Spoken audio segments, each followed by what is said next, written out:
अथ वेद स्वाध्याय। अब हम अष्टम समोल्लास के अंतिम पाठ में चलते हैं।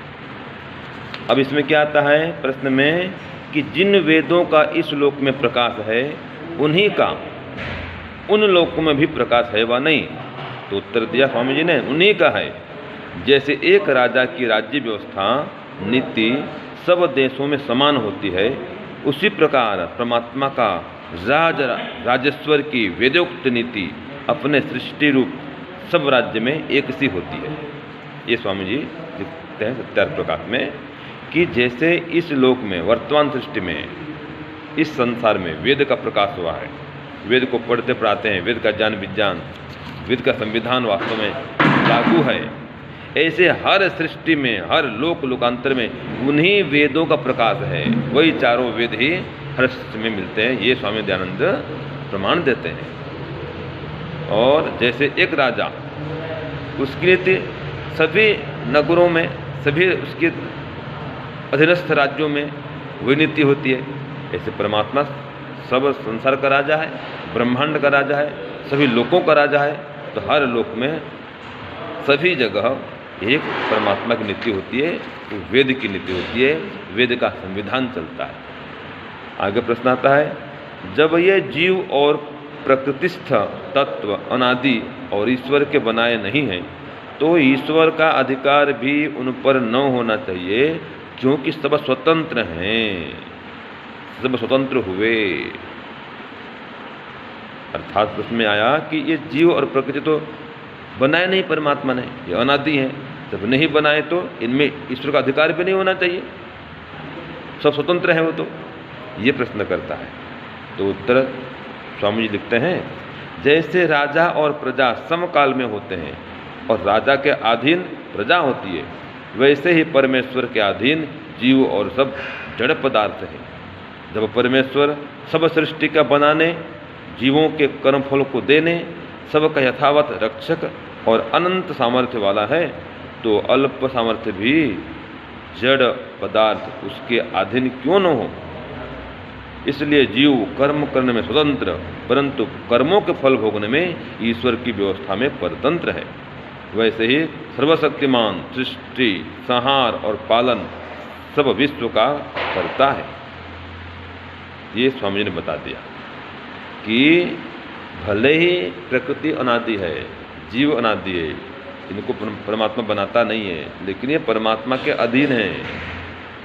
जैसे एक राजा के अधीन सब प्रजा होती है, वैसे हम सब प्रजा हैं परमात्मा के।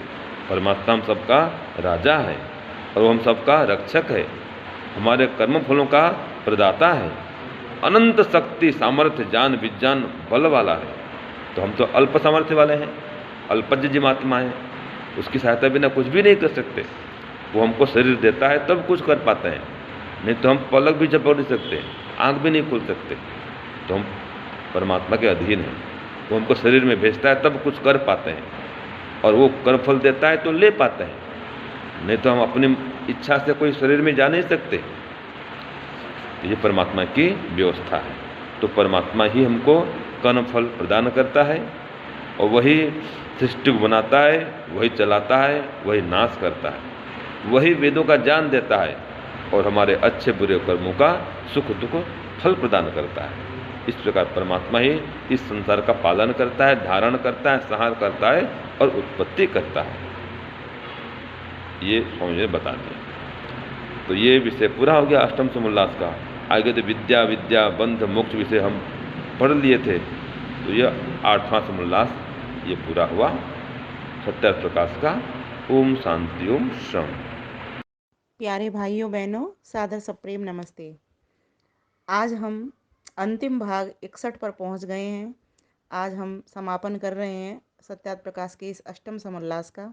अंतिम प्रश्न है इसमें कि जिन वेदों का इस लोक में प्रकाश है, उन्हीं वेदों का उन लोकों में प्रकाश है व नहीं।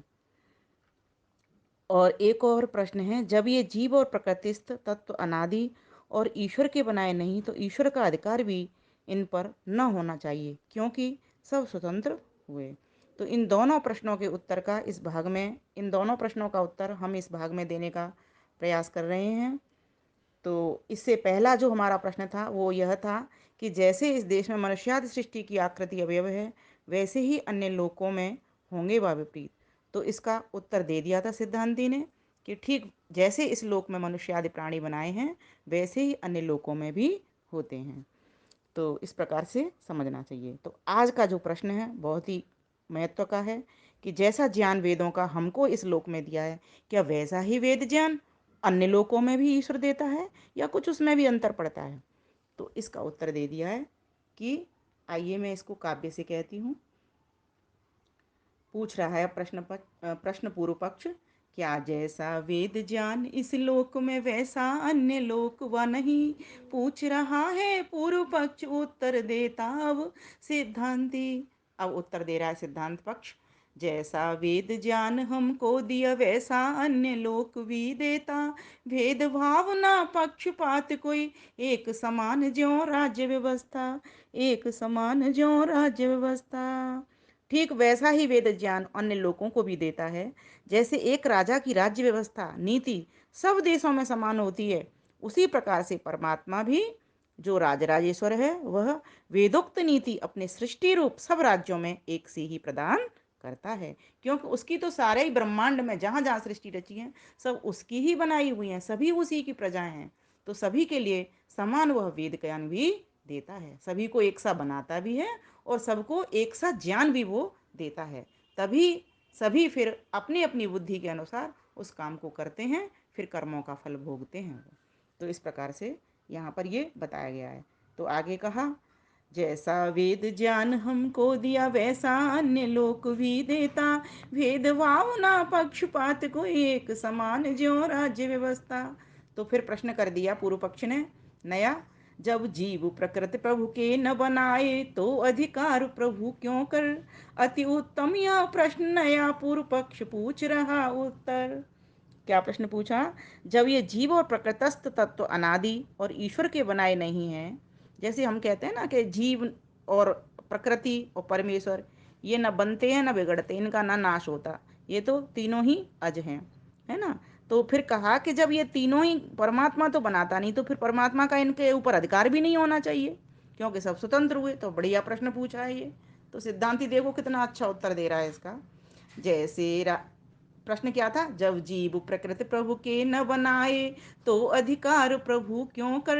अति उत्तम यह प्रश्न नया पूर्व पक्ष पूछे उत्तर, पूर्व पक्ष पूछे उत्तर। तो सिद्धांति उत्तर देता है, जैसे राजा और प्रजा समकाल में साथ साथ रहते, किंतु प्रजा राजा अधीन हो राज्य नियंत्रण में चलते।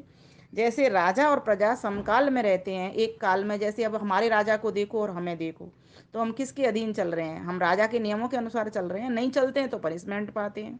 तो इसी प्रकार से, ठीक इसी प्रकार से वो परमेश्वर भी जो राजराजेश्वर है, राजाओं का भी राजा है, महाराजा है, वह कैसा है?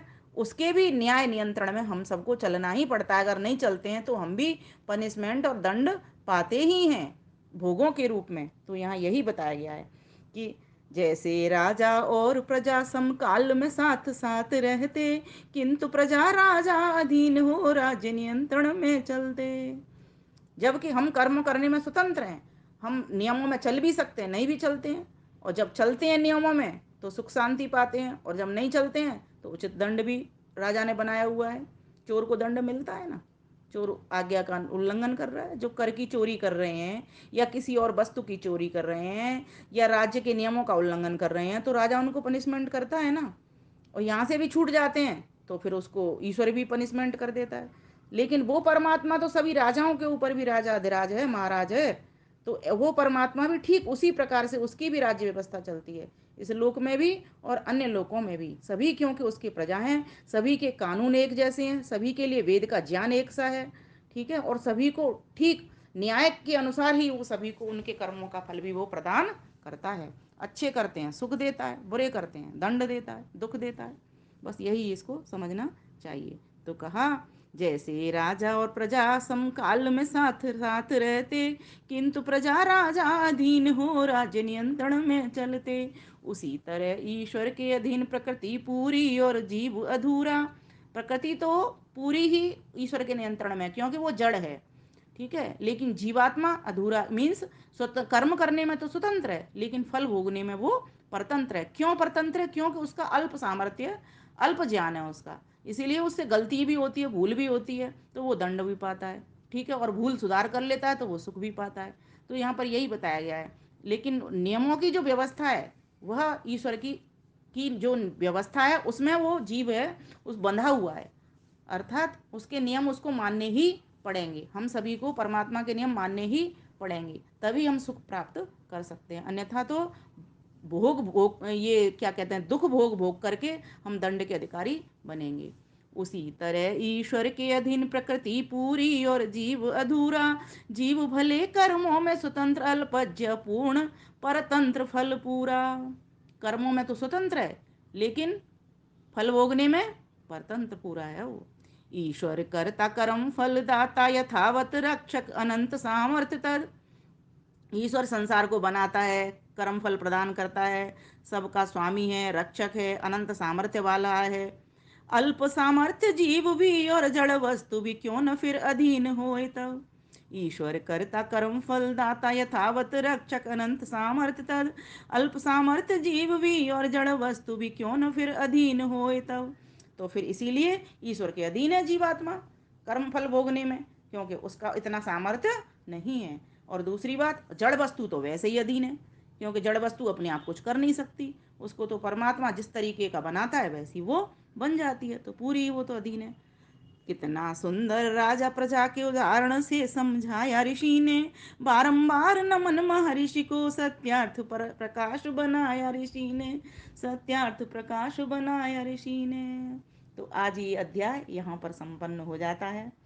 बहुत खुशी हो रही है, आपने सभी ने बहुत ही ध्यान से अब तक यह पूरा, हमने नवम समुल्लास, सप्तम समुल्लास और ये अष्टम समुल्लास, तीनों समुल्लास आपको पढ़ाए हैं। आपने बहुत ही ध्यान से सबको सुना है और प्रश्नों के उत्तर भी दिए हैं। अब अष्टम समुल्लास की भी आपकी परीक्षा होगी।